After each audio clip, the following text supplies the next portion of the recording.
Today's episode of the Counselling Tutor Podcast is sponsored by Web Healer. You're a counsellor in private practice and you need a website, or you've got an existing website which you need help with.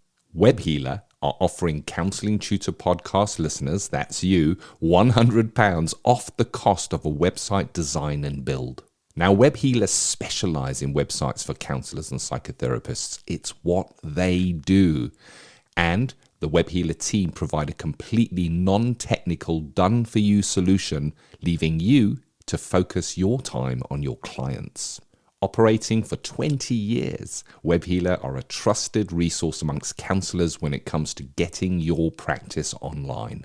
So get the package details and claim your £100 off coupon for your new website by going to counsellingtutor.com/website. That's counsellingtutor.com/website. Welcome to the Counselling Tutor Podcast, the must-listen-to podcast for counsellors, psychotherapists, and counselling students. Here are your hosts, Rory Oakes and Ken Kelly. Hi, I'm Rory, and with me, as always, is Ken. How are you doing, Ken? I'm exceptionally well. Thanks for asking, Rory. Rory and I are both excited to be here. This is the Counselling Tutor Podcast, and you've joined us at episode 280. 3 stops on today's journey, starting off with student services, where we recognise the student journey. And today we're going to be speaking about something that I think applies to all, and that is overcoming imposter syndrome. I guess we've all felt it at some level, at some time in our lives. We then move into ethical, sustainable practice. This is where we recognise counsellors in private practice, leveraging a private practice. Perhaps there are skills called upon us that we don't study in our core training. And today we're going to be speaking about a really important part of private practice, and it's about a hidden third person in the room. And you might think to yourself, listening to this, I never have anybody else in my room, so I'm okay. You may be surprised. Listen into this one. It's got a bit of a catch to it. And then thirdly, we go into the CPD section of the Counselling Tutor Podcast. Don't forget to pop it on your CPD tracker. You can claim your CPD for this. And today in ethical sustainable practice, in practice matters, we are speaking with Lisa Mathurin on her lecture that she gave in the counselling study resource for our student counsellors on transactional analysis. So a packed episode, Rory. Absolutely, Ken. Absolutely. And I guess we start with student services and overcoming imposter syndrome. Yes, and if you're listening to this and you may be doing your skills, you may be a student doing a certificate or an introduction to counselling, or maybe you're someone who's just in the first throes of being a student therapist working with clients, just started your placement, or you may even be someone who's been practicing for a long time, I guess. Do you kind of think you're an imposter? Do you think that, at any moment you're going to get caught and someone's going to point you out and say, you're not a real counsellor, you're just playing at it?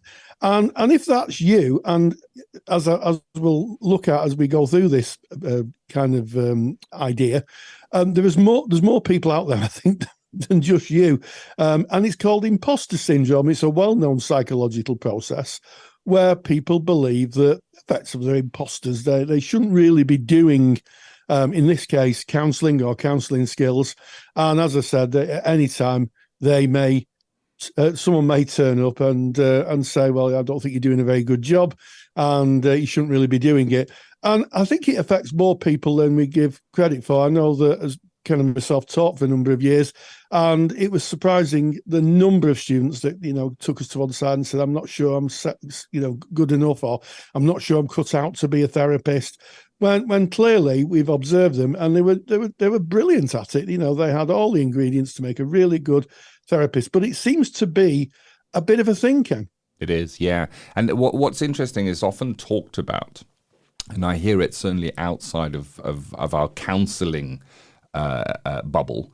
I hear it in a lot of different elements and aspects of my life. I hear it in my hobbies even. I will hear people that share the same hobby feeling and sharing the words imposter syndrome. It seems like we know the words imposter syndrome, but I wonder if we understand that it is actually backed up by theory.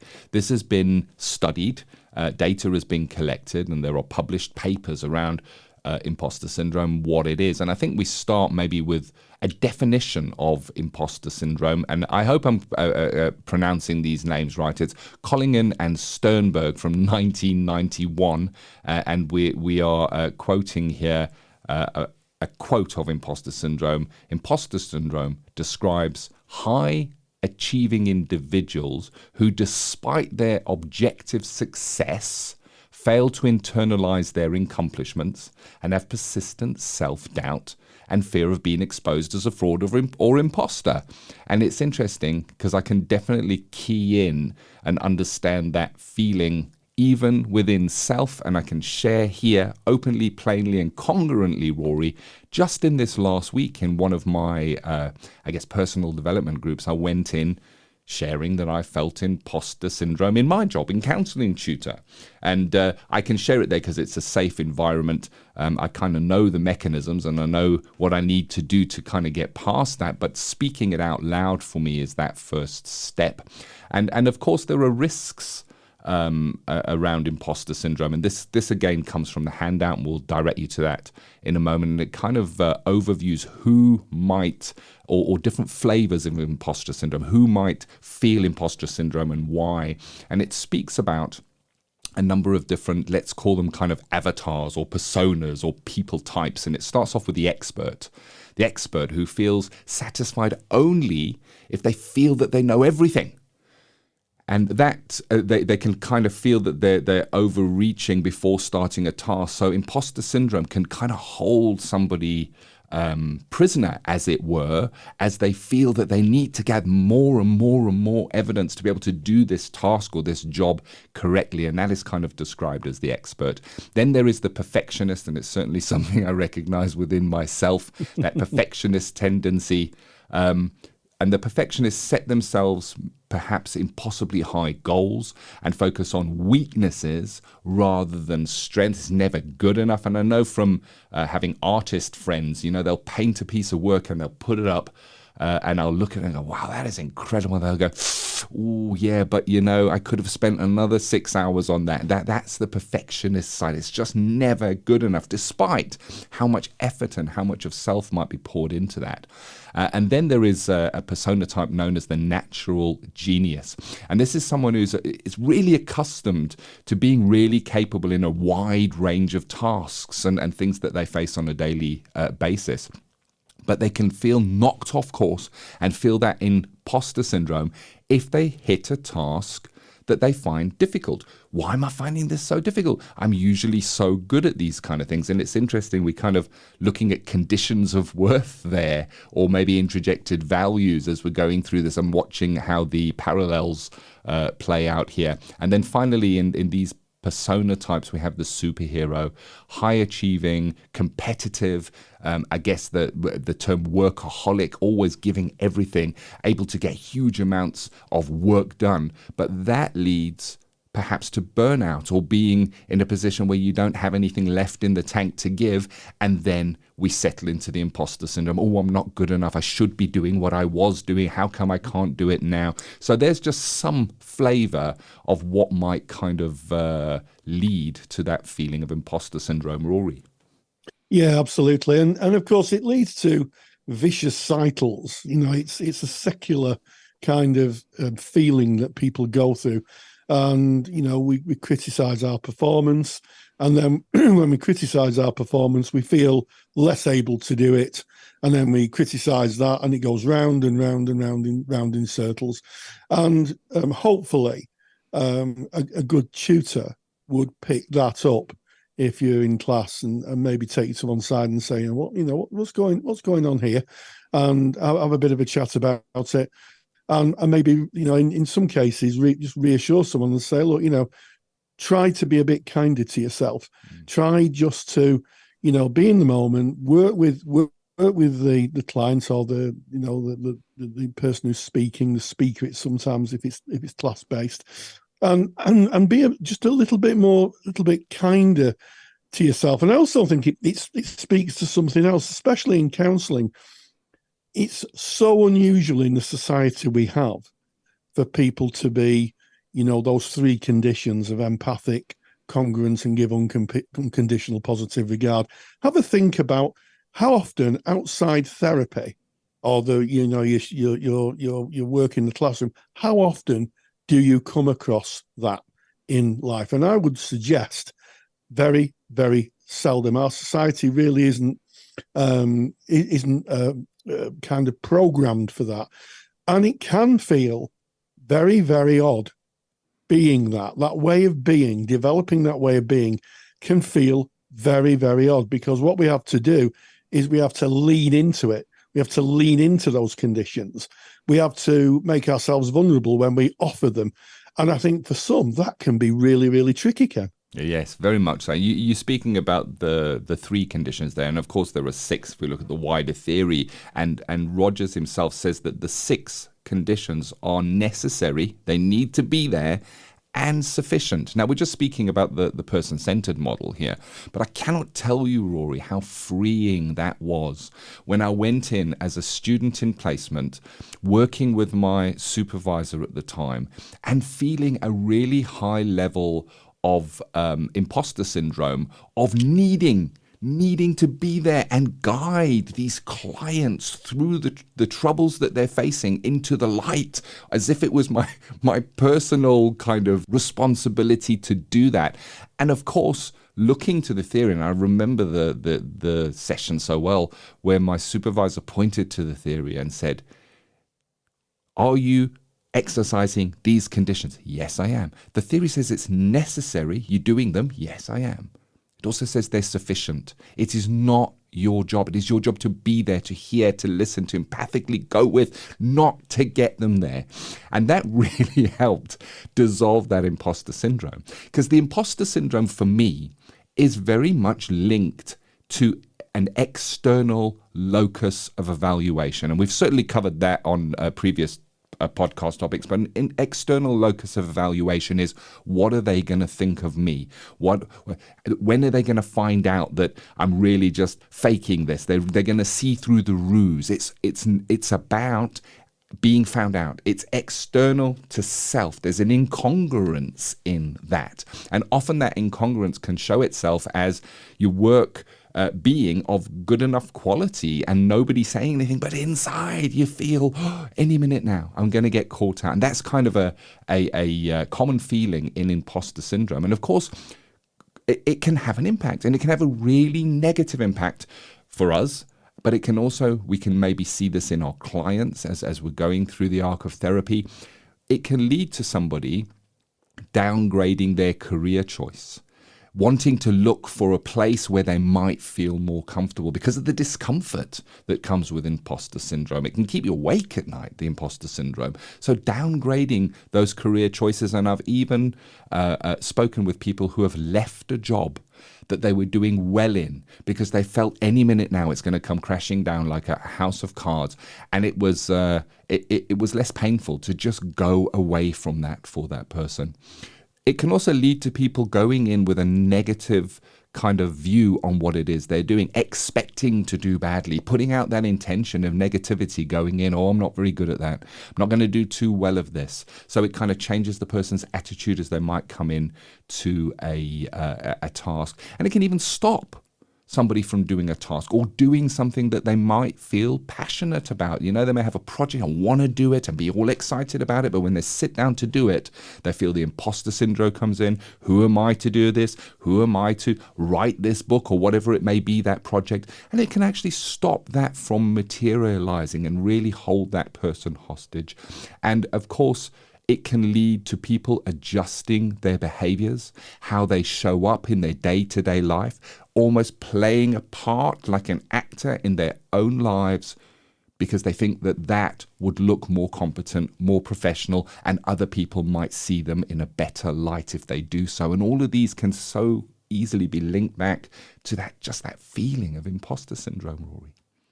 Yeah, absolutely. And there's some further research on this, and I'm quoting Cuddy, and Cuddy goes on to say, if we all knew how many of us felt like imposters, we'd have to conclude either we're all imposters and none of us know what we're doing, or our self-assessments are way off. Thus, it's important to encourage people with imposter syndrome not to judge themselves on having those feelings. And I guess if it becomes, I will use the word crippling imposter syndrome, therapy can help. I mean, it's suggesting maybe that CBT may be the way to go, where CBT usually challenges specific types of thinking, and to give people to look at different options in the way they think. That can be the way to go and can be quite helpful. Coaching can be quite helpful, where I've had coaching where I've spoken about things that are holding me back, and people have said, well, let's just stop there. Let's just check if that is true. It's what we would do when we were teaching. Let's just check if that is true. Where is the evidence that you're not good at this? Who's told you this? Well, nobody. Well, where's this coming from? And sometimes just putting a new kind of thinking map on the road is a really good idea. And also, I think one of the things that certainly I think is really helpful is to reframe anxiety as excitement. I think that is really, really useful. I do this with my granddaughter all the time. If she says, "Oh, I'm feeling anxious," I said, "Well, when you feel excited, is it?" And she goes, "Yeah." I said, "So is it the same?" And she kind of thinks of it. She goes, "Yeah." I said, "So could it be you're excited, not anxious?" Yep. And I think that's really, really useful, because the emotion of anxiety and excitement are actually the same thing. If you think about when you've been excited and that kind of butterflies in your tummy, and maybe you feel yourself a little bit wired, and then you feel anxiety, they're usually one or two of the same things. And I think the biggest thing is to embrace failure. We're all going to fail at something at some point in our lives, and look at it as an opportunity for growth. Recently, I went to see a Noel Gallagher concert. He was playing his guitar and he forgot the chords, and he's playing his guitar and he went completely off, and he just started laughing at himself. He was like, he'd played it 100,000 times before. He just laughed at himself, and everybody else thought it was really funny as he was struggling to play one of his greatest songs. So it happens even to the best, and also just be thoughtful for yourself. Don't set unrealistic targets. Make small changes in what you do. Don't look for massive changes. Just do it a little bite at a time. As we always say on the podcast, Ken, the way to eat an elephant, if people eat elephants, and no letters, please, in the postbag, is a bite at a time. What do you think, Ken? Well, I'm a vegetarian, so I'm going to put that fork down. But you're 100% right. Of course, it's setting unrealistic goals puts you in a position where you're going to be in a place where you feel, I'm not going to reach this. And that can set in that imposter syndrome. For me, one of the greatest imposter syndrome fighters is really taking time to celebrate your own wins and accomplishments. I'll give an example of this. Maybe you go and you say, I want to train to become a counsellor, and you start off in level 2. And you're all excited, and you go into level 2, and then you graduate level 2. You get your certificate for level 2, and you're going to be moving on to level 3. And is that viewed of, wow, I did it. This is incredible. I've accomplished this goal. Or is that just put one side and it's right, okay, that's finished now. Now I've got to get through level 3. So not taking the time to focus on the accomplishments and wins within our lives, however small they be. You can look at your day and say, what am I proud of myself for today? What did I accomplish today? And celebrate that little win. Because by celebrating those little wins, we're positively reinforcing all the time that we are making progress, that we are benefiting others, that we are, I guess, traveling that road that is successful. And then I guess to balance that off, so often we can measure who we are, what we do, and the success thereof by looking at others. By looking at others and judge and looking at them on their pedestal or the position that they may be in, and saying, if I measure myself against them, I'm not where I want to be. Well, the truth is, you are where you are, and the only person that we need to measure ourselves against is ourselves. Am I a better version of myself today than I was before I started my counselling practice? Well, I have to say, yes, I am. So there is progress there. There is a win there. And these are ways, I guess, and some of the others that you've mentioned there, Rory, of kind of dealing with imposter syndrome, looking to our wins. And of course, transferable into therapy as well. If we're working with a client, we may see this imposter syndrome. What does it look like? Well, we've kind of described what it is, kind of some of the symptoms or the kind of personality types that may be more susceptible to imposter syndrome. And we've shared some of the ways that can be combated. And this has all been beautifully put together for you in a free, super duper Rory's handout. And we need a sound effect for the super duper handout, Rory. You can get this by going to counsellingtutor.com. That's our website. And just click on the podcast tab. Find episode 280. That's 280. And right there on that page, right at the top, is a little link that says download the handout. Click on that and it will download the handout for you, Overcoming Imposter Syndrome. It's really nice. It's 5 different pages with loads of references. So if you're using any of this within an assignment, the actual references are there for you.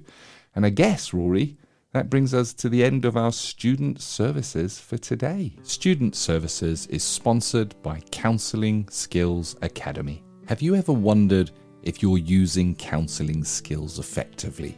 Confidentiality means we rarely see skills used by others, so it's no wonder that so many students say they lack confidence in their counselling skills. That's why I built Counselling Skills Academy. Counselling Skills Academy is an online course that you can do at your own pace. It will give you the skills competence and confidence to know that you're using your skills most effectively. You will see real counselling skills used by a counsellor in real life sessions, covering everything from how risk is assessed right through to working towards an appropriate ending. Visit counsellingskillsacademy.com to learn more and to claim your counselling tutor discount. That's counsellingskillsacademy.com. And as we go out of student services, we find ourselves entering the wonderful world of that ethical, sustainable practice. And there's 2 words there that are so important. So the focus, first of all, is on the person who goes into private practice, either starting or leveraging or growing your private practice. That's 2 words, ethical and sustainable. They're both so important. We need to act ethically in the way that we interact and the way that we run our business. And sustainability is the side that keeps us being able, I guess, pays the bills and keeps us being able to do what it is that we're doing. And today, I think we're focusing on an ethical side, and it's an important side, and it's an unseen side. And I guess I'd like to start this conversation by saying, can you imagine if there was a listening device in your counselling room and someone who you have no knowledge of may have an ear, be listening to your sessions, hearing what your clients say, maybe from a different country, and that they may be collecting that data and using it to sell to you or to influence how you may behave? That sounds really frightening. That sounds like something out of 1984 book. But it could be happening, Rory. Yes, it could be. And it's really interesting. We're incredibly grateful. I know we mention our Facebook page in every episode, but really, really, really, people on our Facebook page do provide inspiration for a lot of the topics that we have in the podcast. And if you want to go to our Facebook page, Facebook Counselling Tutor, and you're in. But someone spoke about going to a therapist and talking about what was going on for them. And all of a sudden, this disconnected voice started speaking. And when asked what this was, the therapist said, "Oh, don't worry, it's my Alexia." And an Alexia, for those who don't know, is a voice-operated gadget that you can plug into your internet, and you can say, "Alexia, switch my lights on." I'm sure people with Alexias, the lights will be flashing on and off now, won't they? People are listening to this. And there's quite a few others. I mean, Google do one. There's quite a few others. Voice operated technology. And when challenged, the therapist said, "Oh, don't worry about it. It's just the Alexa," and carried on. And it was very, very disconcerting. And I think sometimes we forget that even the humble mobile phone can be a very frightening prospect for clients. Phones, I mean, I use my phone all the time for all sorts of things, but we have to remember we may have had clients who have been subject to forms of abuse using phones. I won't go any further into that. Or people who may have had it been listened into using phones. I know that there's people who have had technology put on their phones to track them. And to have a phone in the therapy room or any form of technology can be quite scary. And I don't want to wear a tinfoil hat here, although I fear I may be going into tinfoil hat territory.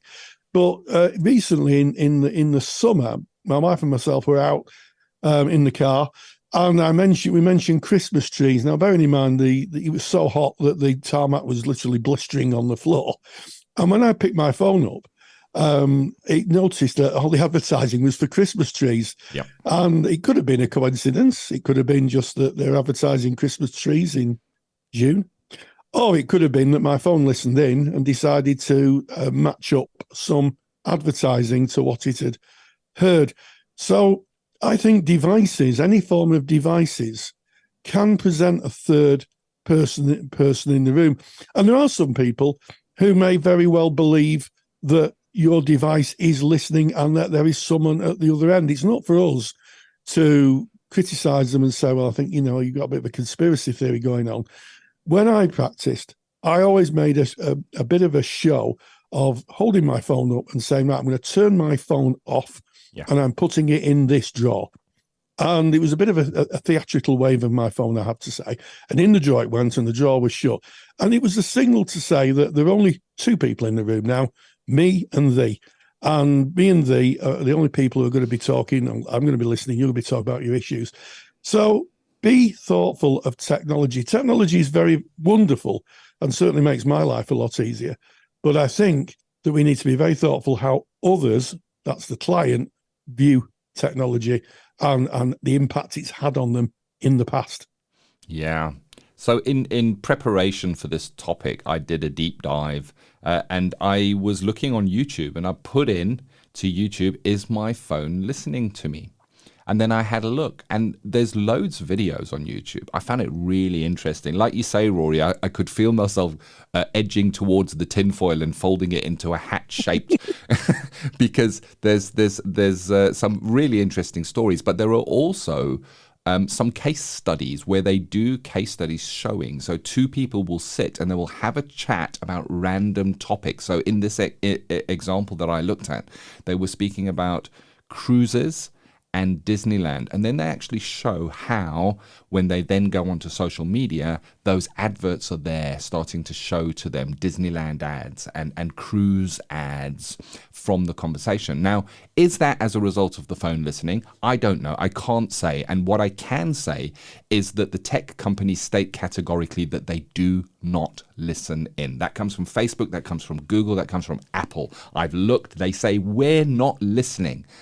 But wow, that is one massive coincidence that you could talk about Christmas trees in the middle of summer and see an advert for them, that you can speak about a topic at random and then see adverts. How is that happening? And I don't know. And I don't want to go down the conspiracy route. I want to go down the what we can do. When we don't know, what we can do is control the controllables. Is my phone listening? I don't know.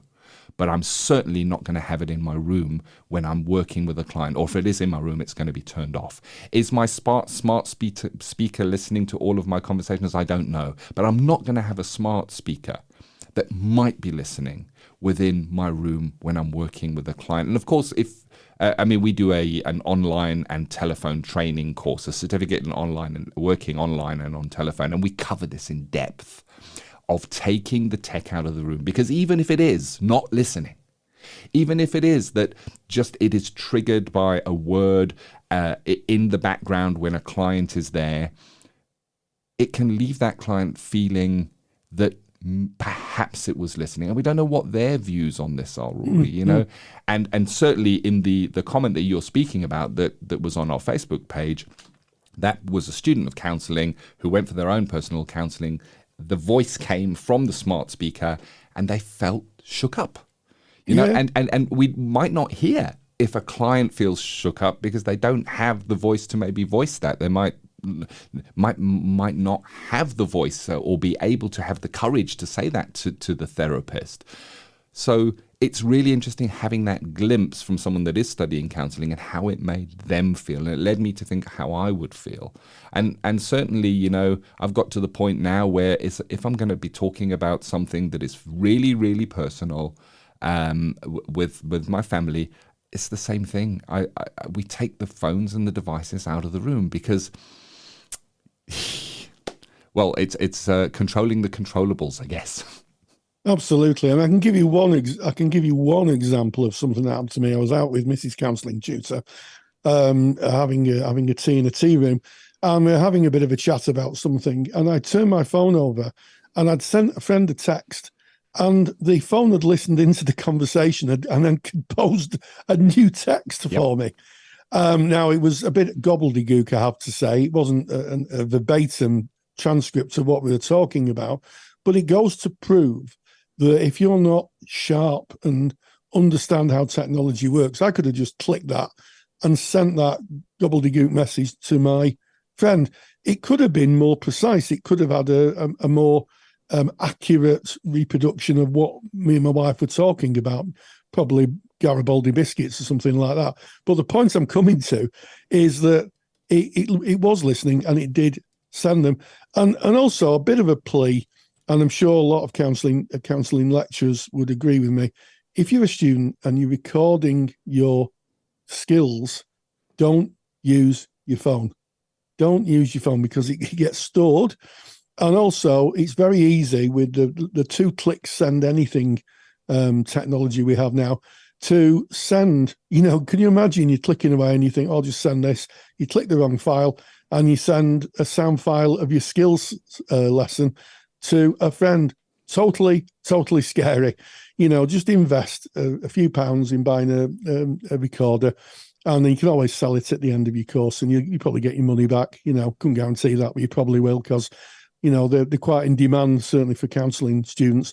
So I think we have to be the masters of technology, not their servants, and we have to be very thoughtful of how we use it, Ken. Yeah, and you know, we may think, well, I've got an Apple phone and I pretty much trust Apple and I think that Apple would not listen in.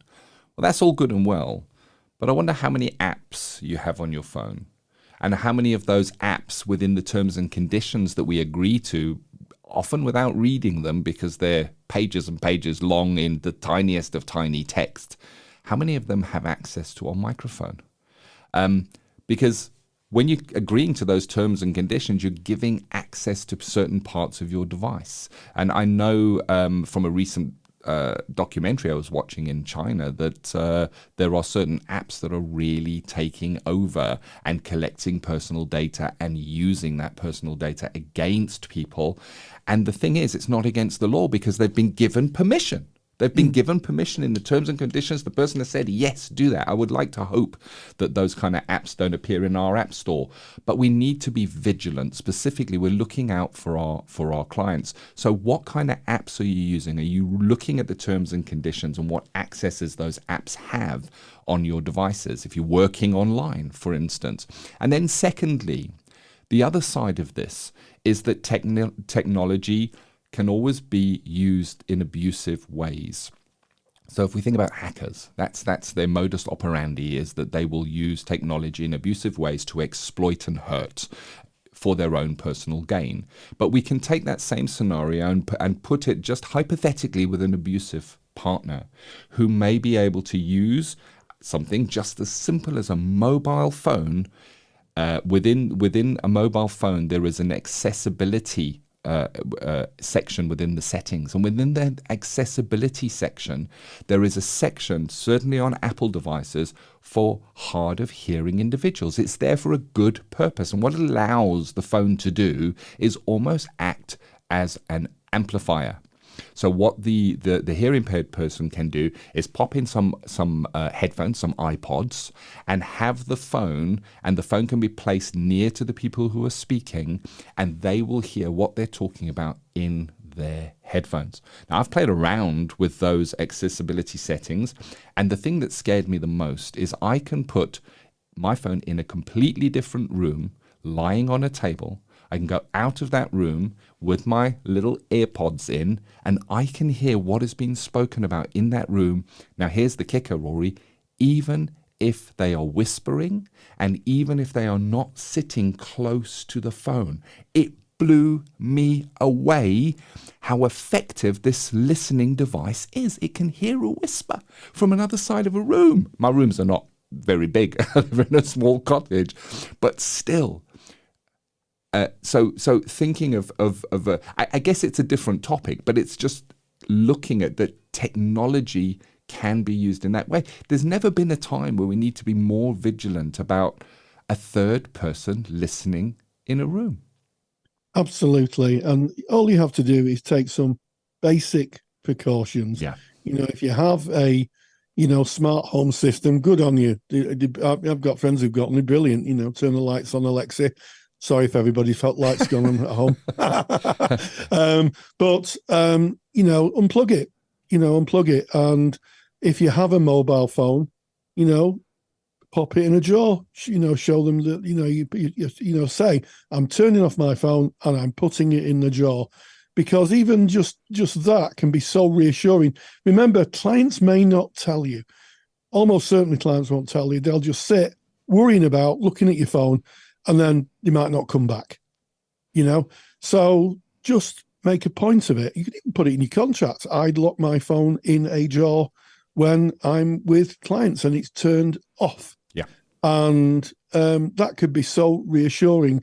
There are lots of technology now that, although they're very handy, can be used in abusive ways. And maybe we'll cover that on a different podcast, or maybe we'll interview someone who's an expert on that. But be vigilant and just take some simple precautions.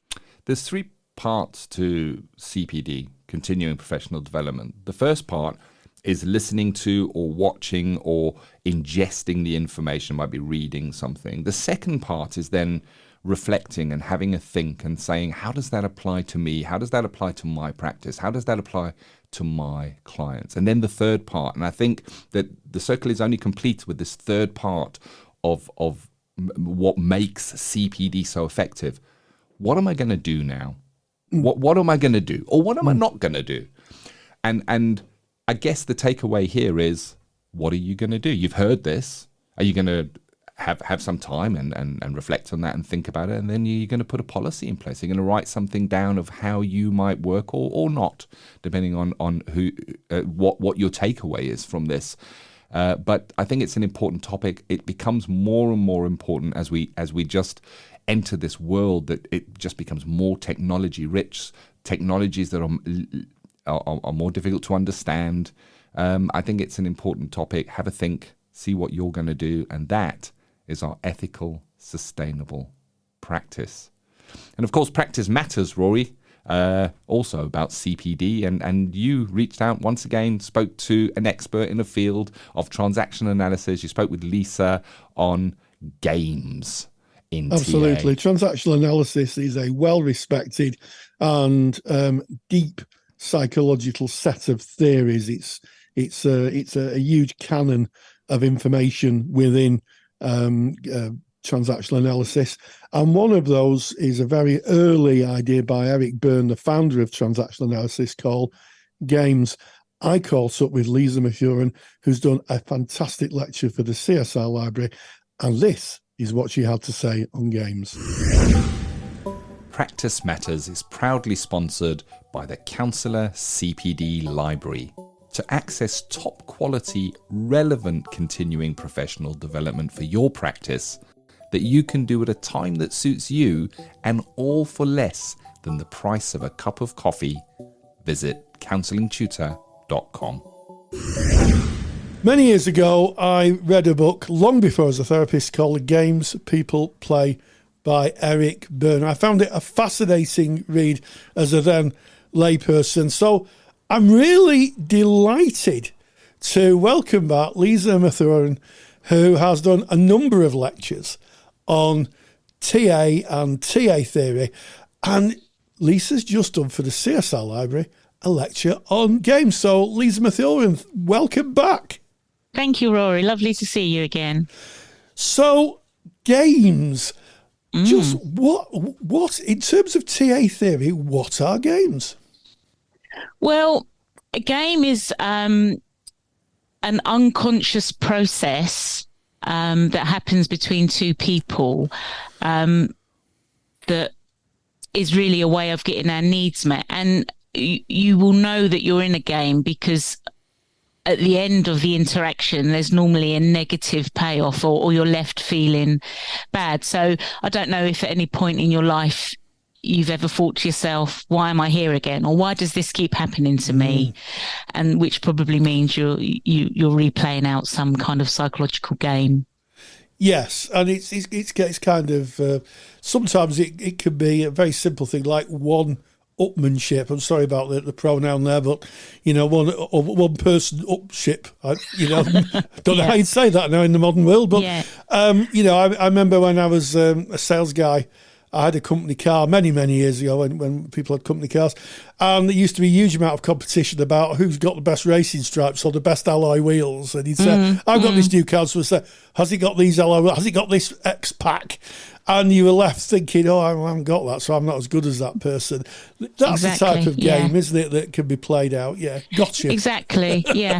And what they do is there's two outcomes to games. It's either the person is trying to correct a childhood experience, so to get a different outcome, or they're trying to reinforce a script belief. And if you look back through the library, there's lectures on scripts and that. So there's more information there. But normally we hold script beliefs about ourselves. So in that example you've just given, you may have a script belief of, I'm never going to be successful, or I'm not as good as other people.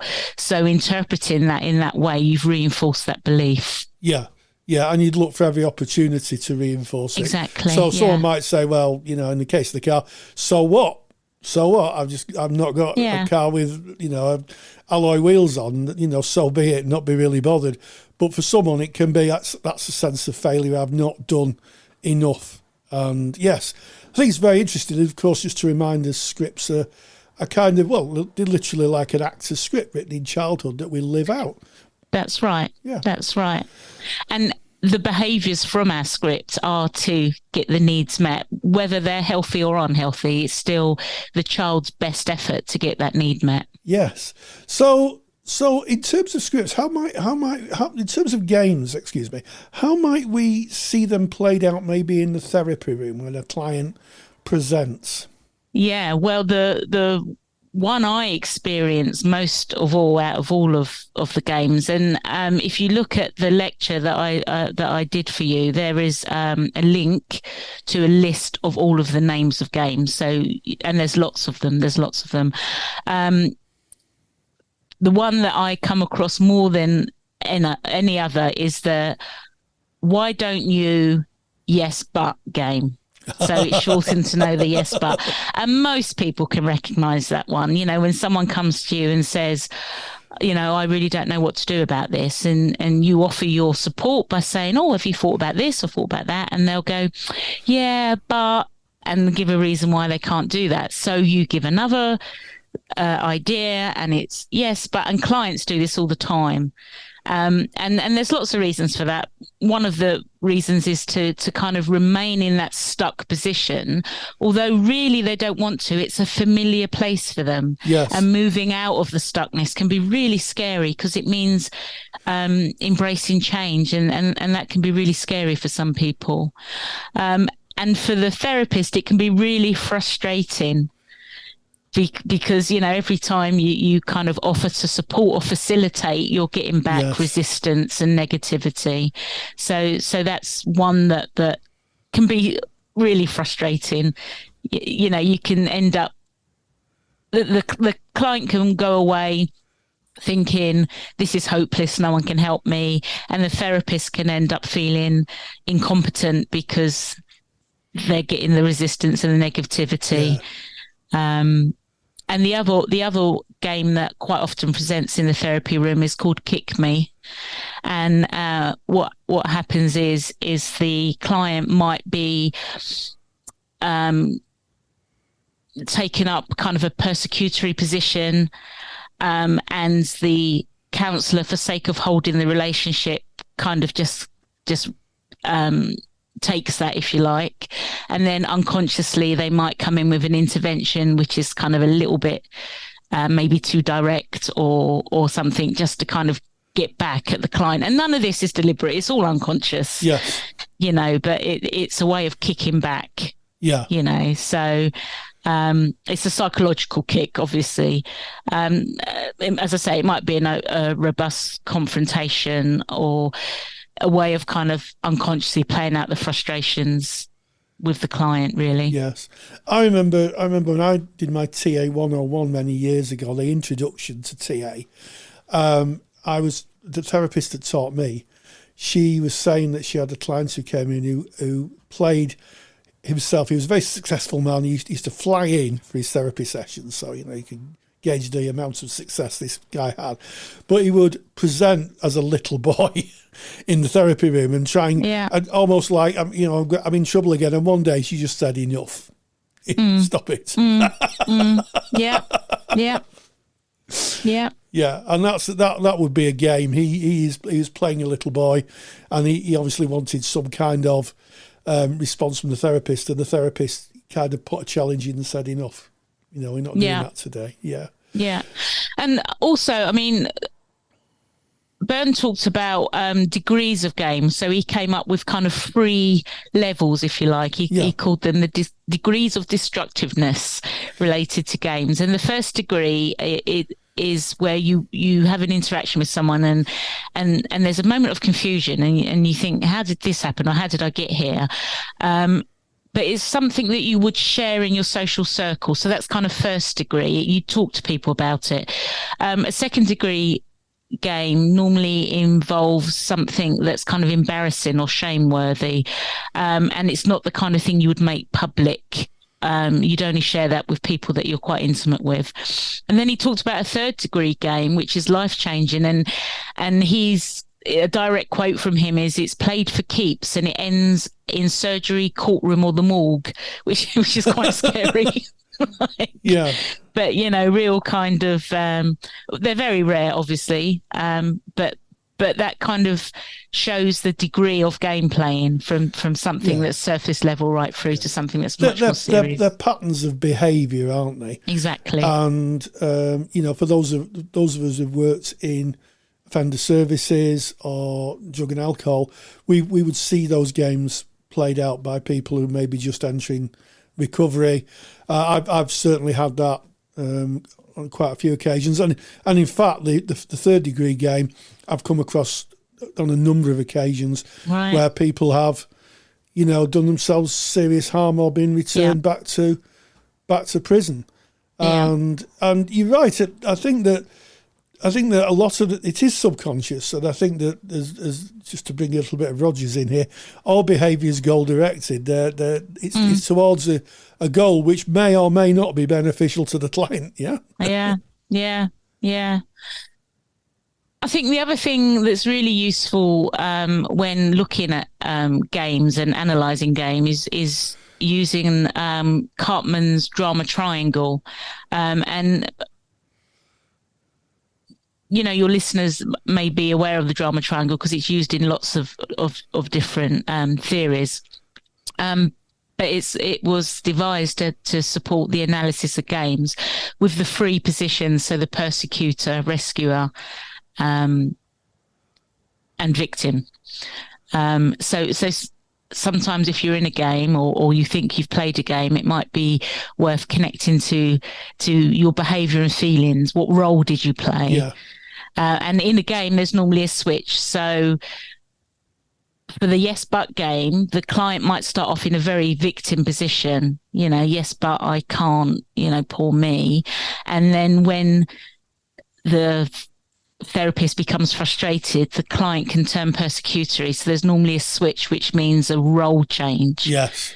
So someone can start off very victimy and then end up persecutory, or yes, and then the other person's left wondering what's going on.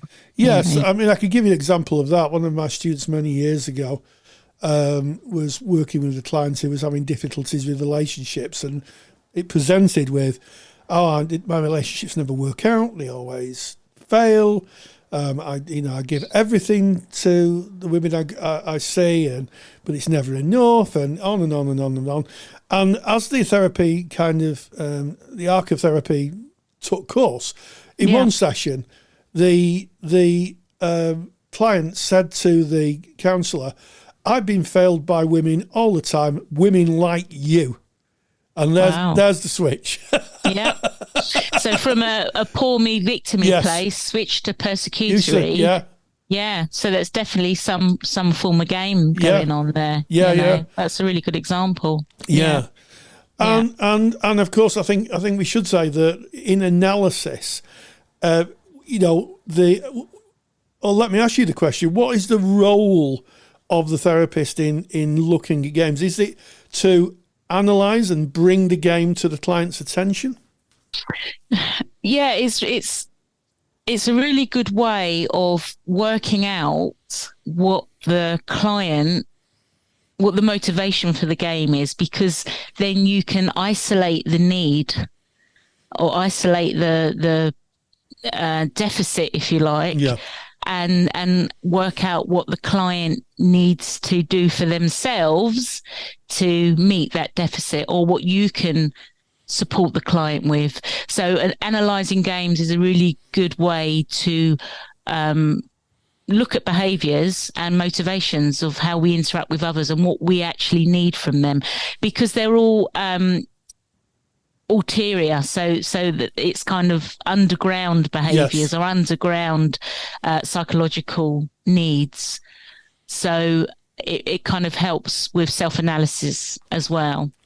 Yeah, so ask yourself the question when someone says, "Have you ever thought of doing this?" and you go, "Yes, but what's going on for you? Is that a discomfort that you're not willing to move on and stretch yourself, or go into a comfortable place where new learning or maybe an uncomfortable conversations needed?" Yeah. So really, are you looking to reinforce a negative belief about yourself, or are you looking to get a different outcome? Yes. If you've always been, say you were missed a lot in childhood, are you looking to be seen? Yes. Yeah, I think that's interesting. I could identify, I'll share one from my history. I had a lot of trouble at school learning anything because I'm dyslexic. And I found myself, certainly as a younger man, certainly before I became a therapist, using that as an excuse for inaction. Well, I can't do that because I'm dyslexic, can't do that, dyslexic.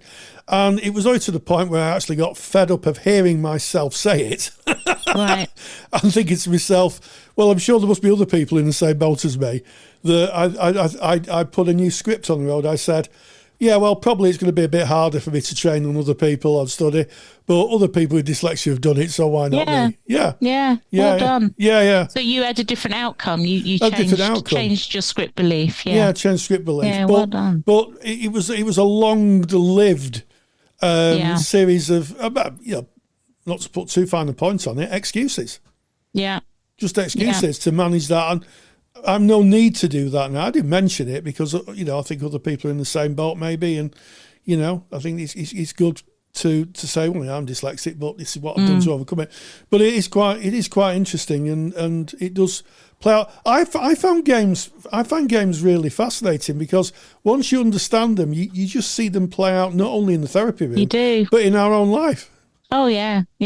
And people have favourite games. You might know someone who always comes from that victim-y, yes, but place, or people, again, a game that starts in the victim role is poor me. It's awful. Me. Yeah, poor me. It always happens to me. Life's not fair. Yeah. And that's all the start of a game. So to stop playing the game, people would say, well, just step off the drama triangle. Don't take an invitation for one of the roles. Refuse to play. Yeah. However, what that does is, if we withdraw, then we move out of psychological contact with the other person, and that impacts the relationship. So that's when, in 1990, A.C. Choi came up with the winner's triangle, and kind of took Cartman's original roles and turned them into kind of a more supportive, positive way. So instead of persecutory, you can be assertive. Instead of being rescuey, and rescue the person, you can come over as being caring or facilitative. Yes. And instead of being victimy, which has kind of a negative connotation, you can share vulnerability. Yes. So you can still be in psychological contact with the person, but you change the role that you take. Yeah, and I guess the language, because when you're in those Cartman positions, the language is very, very different. Maybe to the winner's triangle, where you're using different vocabulary to facilitate that. I think that's really important, because the traditional, what I've read, a traditional way of kind of deflating the drama triangle is to step out of it. All the training I ever had was step out, just don't get into it, step out of it. But you're absolutely right. Once you step out of it, you step out of the relationship as well. Yes. That's the danger. Yeah. And then that can kick off a whole new lot of games because you've then withdrawn and the person will have to play to get you back. And so by as you say, changing the language, taking on Choi's roles, of being assertive or caring or vulnerable, you can stay in psychological contact with the other without reinforcing their game playing. Yeah, or getting involved in any transferential activities where they may see you as a person, a different relationship from the past, a person from the past. Yeah. I have to say that I always enjoy speaking with you, Lisa. I always come away learning something new every day. And the games lecture is one of a number of lectures on TA. Yes. Written and delivered by you, a TA therapist, soon to complete your masters in TA. So I wonder, as we come to the end of the interview, what do you hope that people may take away from this lecture?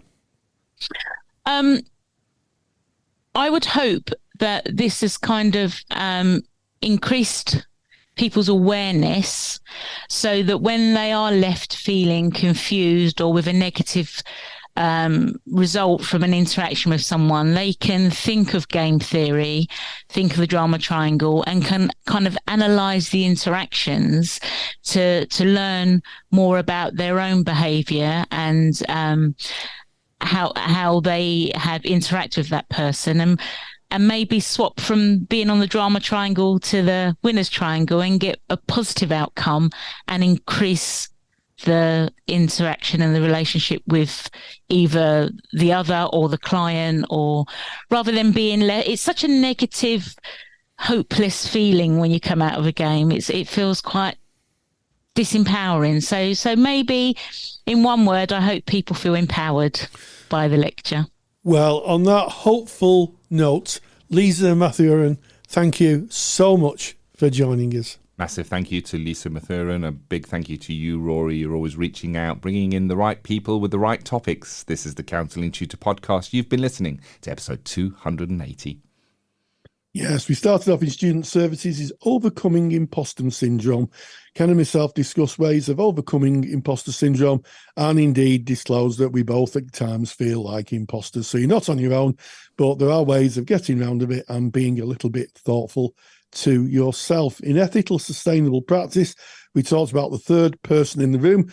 We put our tinfoil hats on for a little while and talked about technology and how it may impact on the client therapist relationship and gave some useful observations, I hope, onto how we may be able to alleviate and ameliorate clients' anxieties regarding technology you might have in your house, or even just where you put your phone.